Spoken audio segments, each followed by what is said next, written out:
December 16th, 1944. Dawn over the Schnee-Eifel Ridge. Wind cut through the frozen trees as German soldiers gathered in silence, convinced they understood the enemy waiting across the forest. They trusted in discipline, in tradition, in the long-range precision of their Kar98k rifles, tools carried by 2 generations of German warriors. But within hours, every assumption would collapse. Not because of tanks, not because of artillery, but because of the firepower each American soldier carried in his hands. Inside every foxhole in the dim winter light, U.S. infantrymen gripped their M1 Garands, the weapon Patton would call the greatest battle implement ever devised. When the first shots erupted, the familiar pause of bolt-action fire would vanish beneath a relentless rhythm of 8-round bursts, emptied and reloaded in seconds. In the forests of the Ardennes, the cold mathematics of war would be rewritten. Rates of fire, sustained volume, the speed of reloads, numbers that together formed a wall of lead no German assault could break. And in that frozen morning, German soldiers would learn a truth far harsher than the December wind. They were not facing the America they imagined. They were facing an industrial power that had turned every rifleman into a source of overwhelming firepower. December 16th, 1944. Snow covered the Ardennes so heavily that old trails disappeared beneath a white, silent sheet. Long before daylight touched the tree line, units of the Wehrmacht were already moving into position, following a plan approved personally by Hitler. The men stood in narrow columns, breath hanging in the frozen air, carrying the same weapon their fathers had carried in the last war, the Kar98k. They believed they understood what waited on the other side. Their officers told them American troops depended on material comfort, not fighting spirit, that these citizen soldiers could not endure a European winter, that no army of part-time warriors could withstand the shock of a concentrated German assault. What they did not know, what none of them could know, was that the Americans across the forest edge were holding something far more dangerous than experience or bravery. They held a weapon designed to erase the advantage of individual skill, a weapon that made every soldier a source of near-automatic fire. The difference between the two armies no longer lay in discipline or morale. It lay in the silent space between each shot, the space Americans had eliminated. To understand what was about to unfold in the Ardennes, one must look at the philosophies that shaped the two armies now facing each other. Germany built its war machine on the belief that victory came from elite skill, sharpshooters, disciplined infantry, and the precision of men who trained relentlessly with the same bolt-action rifle their fathers had carried. America built its army on a different idea. Firepower belongs to everyone. The Kar98k was a relic of the 19th century, accurate, durable, and deadly in the hands of a trained expert. The M1 Garand was a creation of the 20th century, engineered for mass production, forgiving to new recruits, and capable of maintaining a rate of fire no bolt-action rifle could match. One side trusted in the superiority of the warrior. The other trusted in the superiority of industry. In the frozen forests of Belgium, these two philosophies would collide with devastating clarity. By late 1944, Nazi Germany had lost the ability to wage offensive war on a strategic scale. Yet Hitler still believed a bold stroke could reverse the collapse. His plan, Wacht am Rhein, called for smashing through the quiet American sector, seizing Antwerp and splitting Allied forces in two. On paper, the plan relied on 3 assumptions. The Americans were inexperienced. The Americans were unprepared. The Americans could be overwhelmed by shock and speed. But Hitler misjudged the evolution of the U.S. Army. These were no longer the troops of 1942. They had bled their way through North Africa. They had fought in the mountains of Italy.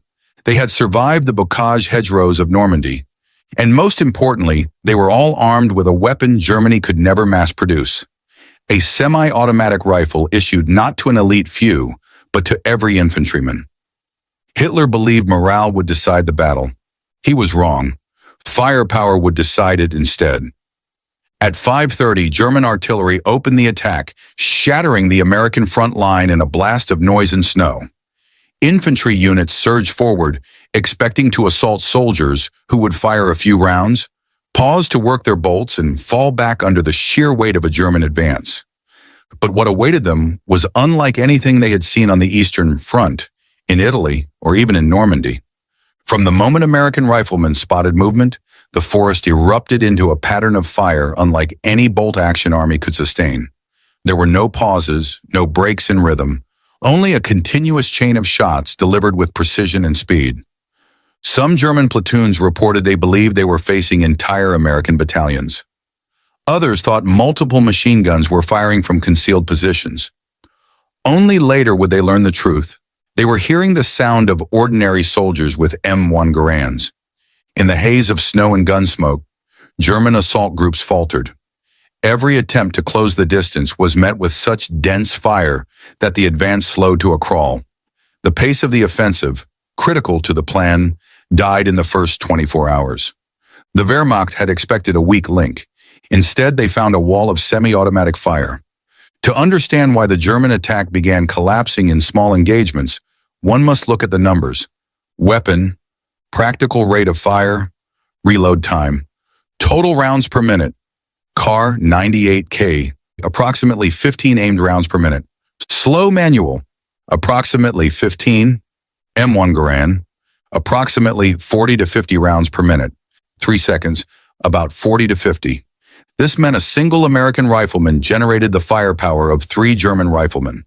A U.S. squad of 12 men, 11 Garands and 1 bar, could match the volume of fire of a German platoon. German tactics built around the dominance of the MG-42 now faced something they had never trained for. Every American soldier was his own automatic position. The result was catastrophic for the Wehrmacht. Their doctrine relied on suppressing enemy riflemen with superior machine gun fire. But in the Ardennes, the Americans matched that firepower at the individual level. The Germans were not simply outshot. They were outclassed by a weapon designed to remove the delay between thought and action. Behind every Garand was an industrial structure Germany could not match. Springfield Armory, Winchester, and International Harvester produced rifles with precision on a scale previously unseen in warfare. Parts were interchangeable across millions of rifles. Training time was minimal, 2 weeks for basic proficiency. Ammunition supplies were effectively limitless. German troops, in contrast, faced shortages everywhere. Lubricant froze inside their bolts, rounds were rationed, resupply routes were disrupted, and the cold punished every manual action their rifles required. A bolt-action rifle demands dexterity. The Ardennes winter took that away. The Garand demanded only a trigger pull. Interviews conducted after the war revealed the shock among German soldiers. Many described the same moment: stepping out from cover, firing once, and hearing 5 or 6 shots in reply before they could cycle their bolt. One soldier from the 272nd Volksgrenadier Division said, "We thought the Americans had given every man a machine gun." A private from the U.S. 99th Division recalled, "They broke the moment we answered their first volley. They were not expecting us to fire that fast." The psychological effect was enormous. A squad expecting to face single-shot fire instead met a storm. The Ardennes was not a battle of maneuver. It became a battle of endurance against volume. Some sectors collapsed under the weight of the German breakthrough, but others, most famously Elsenborn Ridge, held with surprising strength.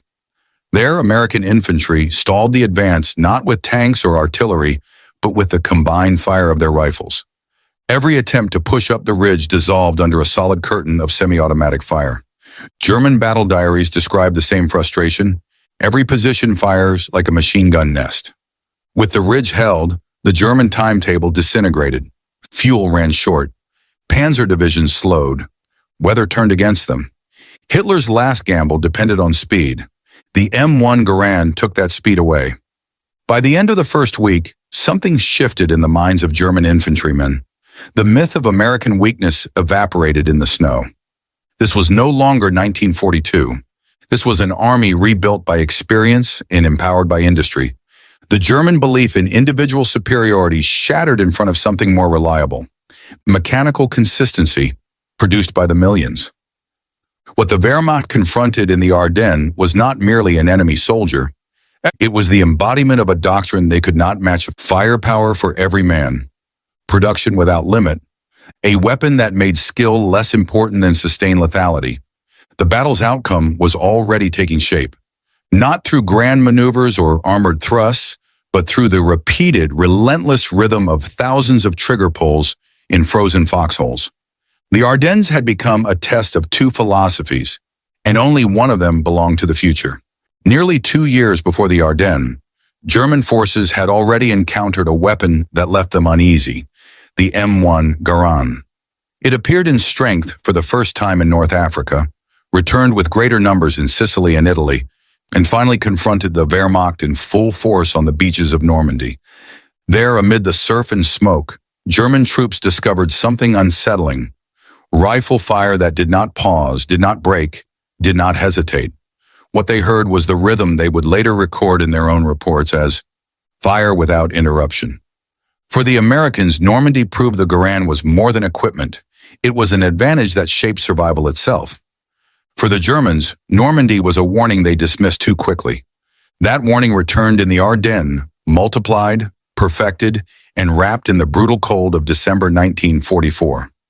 What had once been an irritation on foreign beaches now became the decisive barrier between their offensive and any hope of victory. Omaha Beach, 6:30 a.m., June 6, 1944. German machine guns swept the shoreline with lethal precision. Mortars dropped into the surf. Men drowned under the weight of their gear. Chaos ruled those first minutes. And yet, within that chaos, German defenders began to notice something strange.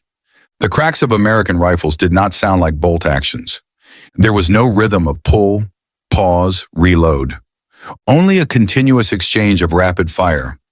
When the first Americans were taken prisoner later that morning, the truth shocked their captors. Every U.S. infantryman carried a semi-automatic rifle. One officer of the German 352nd Infantry Division later wrote, "They returned fire with no break between shots. Our advantage in position was not enough." Normandy marked the first time the Wehrmacht realized the Americans had rewritten the basic mechanics of infantry combat. Ardennes would show what happened when an entire army accepted and perfected that lesson. After breaking through the beaches, American forces faced the ancient bocage hedgerows of Normandy, natural fortresses shaped by centuries, turning every field into a maze of earth walls and suffocating foliage. In this environment, long-range precision became almost useless. Combat occurred at distances where visibility dropped to a few meters. Movement slowed. Ambushes dominated. And in those ambushes, the bolt-action Kar98k was a liability. A German marksman could fire once.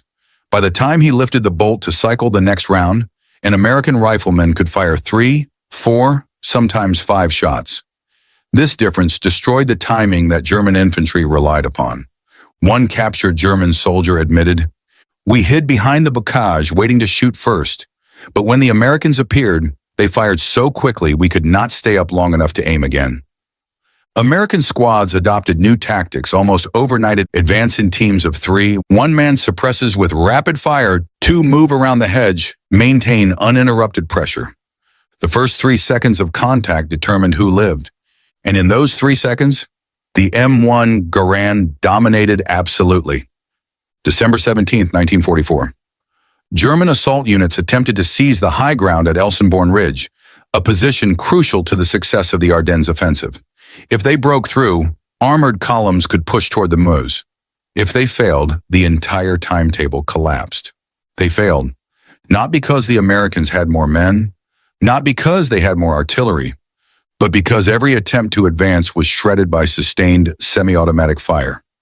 One after-action report from the 12th SS Panzer Division described the experience bluntly. "Each enemy position fires like a machine gun emplacement. The ridge did not simply hold, it stopped the offensive cold. Without that breakthrough, German tanks lost momentum. Without momentum, fuel shortages turned catastrophic. Without fuel, the offensive lost the very essence of blitzkrieg. And it happened because riflemen on the ridge could deliver firepower far beyond what German doctrine accounted for." Interrogations conducted after the battle revealed a repeated theme among German prisoners. They could not understand how Americans fired so much, so quickly. Some believed elite units had been concentrated in their sector. Others thought the Americans were secretly issuing automatic rifles to entire divisions. The truth was harsher. Nothing special had been issued at all. The weapon was standard. One German intelligence summary from the Ardennes noted, Enemy rifle fire equals or exceeds that of a machine gun group. This realization fractured the foundation of Wehrmacht morale. The professional pride that sustained German infantry since 1939 now collapsed beneath the weight of industrial mathematics. They could no longer claim technical or tactical superiority. They could not compensate with aggressiveness. They could not outrun the volume of fire aimed at them. Their doctrine had been outpaced by a rifle. On December 18, German armored units attempted to seize the bridges near Trois Pommes, a step critical to reaching the Meuse and splitting Allied armies. But before the tanks could reach the crossings, they encountered American infantry holding positions on the heights above the road. No artillery, no heavy weapons. Just a handful of riflemen whose fire was so dense that the German infantry screen dissolved before the armor could advance. A German officer later wrote, "We believed we faced a battalion." It was a small group, but the fire did not stop. The delay allowed American engineers to destroy the bridges. And with their loss, the fastest route through the Ardennes vanished. This was the second major turning point of the campaign, not because of strategy, but because a few dozen Americans could generate firepower far beyond their numbers. By 1944, American forces had adopted a technique known as marching fire, moving forward while firing continuously to keep enemy heads down. This doctrine was impossible for bolt-action armies. 98,000 users could not maintain accuracy, movement, and cycling of the bolt at the same time. The Garand enabled it effortlessly. In the dense fog of the Ardennes, German patrols often heard American rifle fire long before they saw American troops. The sound created the illusion of much larger units advancing. It disrupted coordination, ruined timing, and paralyzed counterattacks. German infantry manuals had no answer for this. Even veterans of the Eastern Front, familiar with Soviet mass assaults, had never encountered such consistent, mobile, individual firepower. One German sergeant summarized it after the war. "We entered a new kind of war with old weapons. Behind the American firing line was an endless river of ammunition. Lake City's plants had produced billions of rounds. Resupply trucks moved day and night. Squads carried far more ammunition than their German counterparts, whose allocations were limited and often delayed. American infantrymen typically carried 80 rounds as a basic load. Germany often issued 60 rounds for an entire offensive. Logistics favored the Americans to such a degree that fire superiority was not an accident. It was built into the very structure of their army. The Garand was the instrument, but industry was the conductor. Between December 19 and 23rd, German units began to experience the same pattern across the front. Small assault groups were erased before reaching firing distance. Machine gun nests were overwhelmed by rifle fire. Alone and armored advances stalled because infantry could not keep up. Morale collapsed under the psychological weight of constant incoming fire. The decisive moments of the Ardennes did not occur in grand maneuvers. They occurred in small exchanges, brief and deadly, in the depths of the forest. Each time a German rifleman worked his bolt, he fell a second behind. Each second behind placed him closer to death. This was the heart of the turning point. The battle shifted not because the Americans were stronger, but because they fired faster. German infantry had long relied on exploiting pauses in enemy fire, moments when reloading allowed them to move, attack, or flank. In the Ardennes, those pauses vanished. 8 rounds, reload in 2 seconds, 8 more rounds. A cycle that transformed every American position into a miniature fortress. The M1 Garand did not merely outperform the Kar98k, it rendered its operating rhythm obsolete. For the first time in the war, German soldiers faced a weapon that punished them not for mistakes, but for the simple act of using a bolt-action rifle in an era that had moved beyond it. The future of infantry combat had arrived.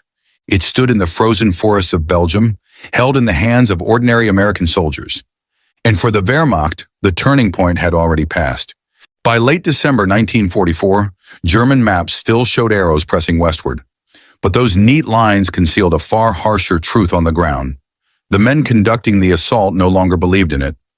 No report could capture the bleak silence settling over the snow-covered forests, or the way entire platoons crouched in darkness, listening for a sound they had come to fear. The relentless crack of M1 Garands echoing between the pines. German soldiers had fought Soviet artillery, British armor, Balkan partisans. They had endured firestorms and encirclement, but they had never confronted a weapon that punished each movement with the precision of a machine. In the Ardennes, the distance between life and death was no longer measured in meters. It was measured in seconds, and the Americans held those seconds in their trigger fingers. On the Eastern Front, German tactics depended on initiative, marksmanship, and the ability to isolate weaknesses in an enemy line. But those methods failed in Belgium, not because the Germans lacked skill, but because the Americans had eliminated the core flaw of bolt-action warfare. A Kar98k required a pause, a pull, a lift, a push, a realignment of sights. The M1 Garand required none of that. It demanded only a steady hand and a squeeze of the trigger. One German NCO from the 12th Volksgrenadier Division recalled, "I fired once.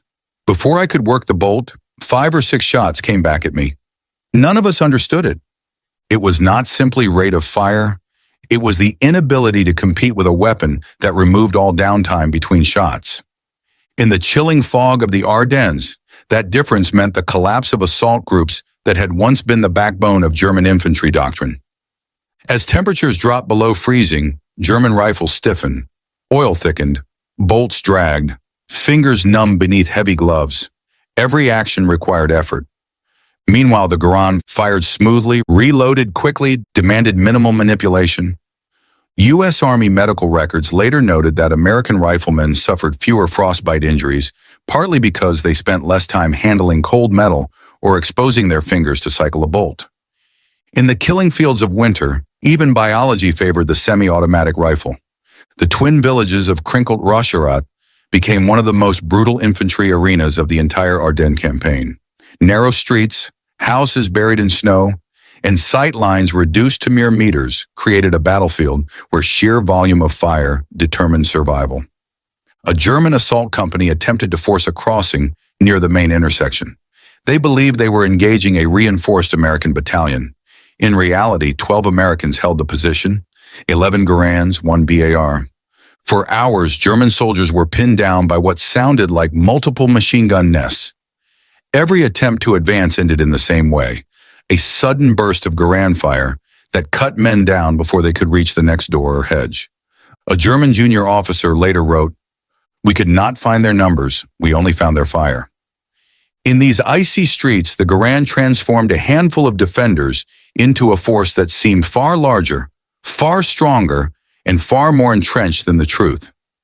The Kar98k was a masterpiece of classic rifle design, accurate, reliable, and lethal at range. But the Ardennes was not a battlefield of range. It was a battlefield of corners, fog, trees, sudden movement, and combat distances measured in mere steps. In that environment, the bolt action mechanism became a sentence of death. Every time a German soldier lifted the bolt, he lost sight alignment for 1 to 2 seconds. Every time he loaded individual rounds into the magazine, he surrendered precious moments. Against Soviet conscripts, the imbalance was survivable. Against American riflemen with Garands, it was fatal. Many Germans later described the same sensation. It felt like fighting someone with 2 rifles. Not because the Garand fired twice as fast, but because it removed the mechanical interruption that defined bolt-action combat. In a war where milliseconds mattered, the Garand owned them all. Hoofen, a quiet village on the forest's edge, became a microcosm of the entire Ardennes campaign. A single U.S. platoon from the 9th Infantry Division dug in among the trees, rotating rifles to keep them warm enough to function. The Germans facing them, young replacements from a Volksgrenadier unit, attempted to push forward repeatedly. But every time they emerged from the tree line, Garand fire erupted in sharp, punishing waves. Some German survivors described advancing only a few yards before entire files were cut down. One recalled, "We walked 20 steps. Then the air cracked and every man beside me fell. I never saw where the shots came from." This was the purest form of the Ardennes nightmare, a small number of defenders stopping an entire company simply by firing faster than the attackers could react. Hoofen became a graveyard of German hopes for a breakthrough. Between 1939 and 1941, the Wehrmacht crushed its enemies with speed, coordination, and discipline. But by 1944, the war had changed. transformed by industry, technology, and the mass production of effective infantry weapons. In the Ardennes, German soldiers were forced to confront an unsettling truth. Their army, built on the ideals of elite skill and precision, had been overtaken by a nation that armed every soldier with modern firepower.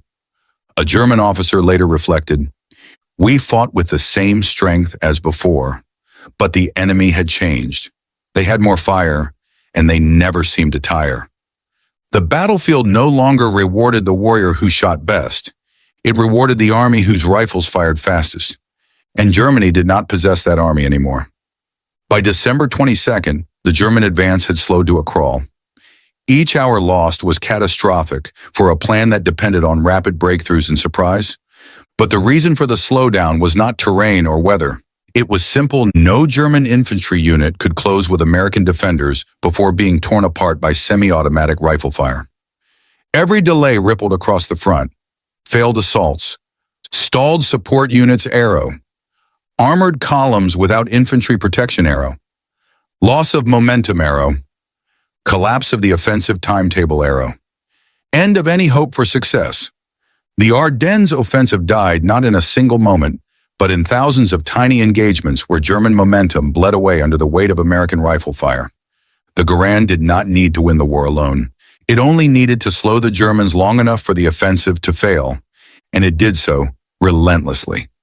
Veterans often describe the Ardennes as a place of frozen misery, mud, snow, hunger, exhaustion. But those conditions were not what broke German units. It was the psychological toll of fighting against a weapon that turned every encounter into a one-sided contest. Assault teams wiped out before reaching cover, MG-42 gunners silenced by concentrated rifle fire. Reconnaissance patrols erased before making contact, supply units cut down on forest roads, entire platoons pinned by a handful of defenders. The horror of the Ardennes was not in the thunder of artillery or the roar of tanks. It was in the mechanical certainty that every step forward invited a storm of fire. German soldiers were not defeated by one battle. They were defeated by the rhythm of a rifle they did not have. By 1944, German infantry were trained to exploit brief pauses in enemy fire, to rush forward while opponents reloaded. But against the Garand, those pauses no longer existed. 8 shots, clip inserted. 8 more shots. The transition was so fast that German observers often mistook it for belt-fed fire. The battlefield had evolved, but the Kar98k had not. The Ardennes revealed a new truth of modern combat. Speed of fire outweighed precision, industry outweighed tradition. The M1 Garand did not merely outperform the Kar98k. It exposed the fatal limits of a rifle designed for a previous century. For the Wehrmacht, the realization came too late. Hell in the Ardennes was not created by weather or terrain. It was created by fire that never stopped. By the last week of December 1944, the Ardennes map still displayed confident German arrows pushing westward. But to the men on the ground, those arrows felt like lies.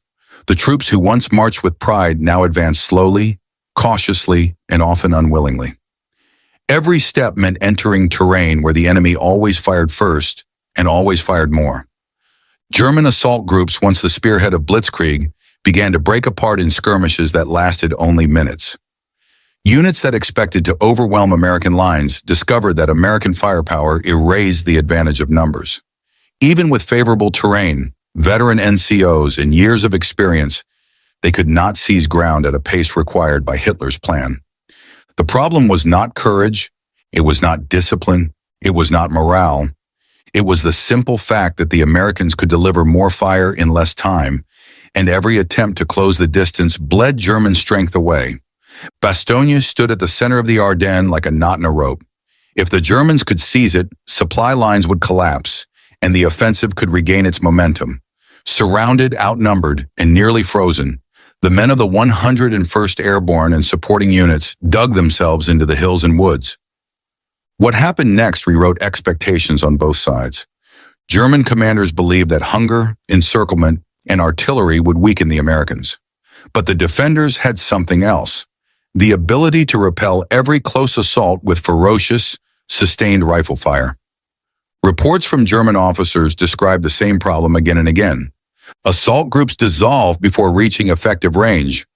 Riflemen could not outshoot American defenders. Attempts to infiltrate were silenced by rapid semi-automatic fire. Local breakthroughs disappeared under walls of bullets. In testimony recorded after the battle, a German company commander wrote, "They were freezing, exhausted, cut off, but their fire never weakened. It was as if every foxhole held a machine gun." Bastogne did not survive because of supply drops or armored relief. Those came later. It survived because the defenders could unleash enough firepower to stop every German attempt to get close. The Garand was their backbone, their equalizer, their lifeline. The fortress stood, and with it, the German offensive began to die. December 26th was more than the day the siege of Bastogne was broken. It was the moment the strategic tide turned. For the first time since the offensive began, American units pushed forward with purpose, capitalizing on German exhaustion and fractured formations. Each counterattacking American company wielded an advantage the Germans could no longer match. Abundant ammunition, unbroken logistics, rifles that fired without pause, squads capable of suppressing entire platoons. German units were no longer simply retreating, they were collapsing under pressure from forces that could maintain a tempo of fire unheard of in previous wars. At Elsenborn Ridge, at Manhay, at La Roche, at countless unnamed patches of forest, German infantry attempted to hold ground, but every defensive line they built crumbled the moment American riflemen opened fire. A German officer from the 565th Volksgrenadier Division described one such counterattack. "We thought they had brought fresh divisions, but it was the same men, firing faster than any troops we had faced." This illusion of endless American strength came not from reinforcements, but from the consistency of semi-automatic fire. As long as American soldiers had ammunition, and they always did, they could strike with the intensity of larger forces. History remembers Bastogne and Elsenborn, but the Ardennes was won and lost in dozens of nameless firefights scattered across snowy fields, narrow roads, and frozen woods. La Roche-en-Ardennes. On January 3rd, a German battalion attempted to withdraw through the town, only to be halted by what they believed was a reinforced American company. After hours of exchanges, they retreated in confusion. When American troops moved in later, they found evidence of the defenders: 14 men and a few dozen empty Garand clips. To the Germans, it had sounded like an entire regiment. Baraque de Friture. A crossroads manned by fewer than 30 Americans held off repeated German attacks for 18 hours. Though eventually overrun, the delay crippled a key German axis of advance. The Germans were shocked at how long the position held. What they did not understand was that every American rifleman could deliver a suppressive effect far beyond his numbers. The Ardennes was filled with these small, brutal moments. German units halted not by tanks or artillery, but by riflemen who fired too quickly to approach. These were the cracks that shattered the entire offensive. January 1945 brought deeper cold, dwindling supplies, and a grim realization among German commanders. They could not advance because their infantry could not survive the approach. Fuel shortages immobilized tanks. Artillery lacked ammunition. Communications broke down. But the heart of the collapse was simpler. German riflemen could not maintain fire against American units. Bolt-action rifles required dexterity and exposed fingers, dangerous liabilities in temperatures that froze weapons and skin alike. The Garand, by contrast, fired reliably, cycled without manual effort, demanded less time out of cover, allowed gloved hands to maintain control. U.S. medical records from the Ardennes note fewer frostbite injuries among American riflemen compared to German forces, partly because they spent far less time manipulating weapons in the cold. Every mechanical advantage translated into a human one. By the end of the campaign, many German prisoners summarized the same truth. "We lost to your rifles." It was not an excuse. It was an acknowledgement. By January 25th, the Ardennes offensive was officially over.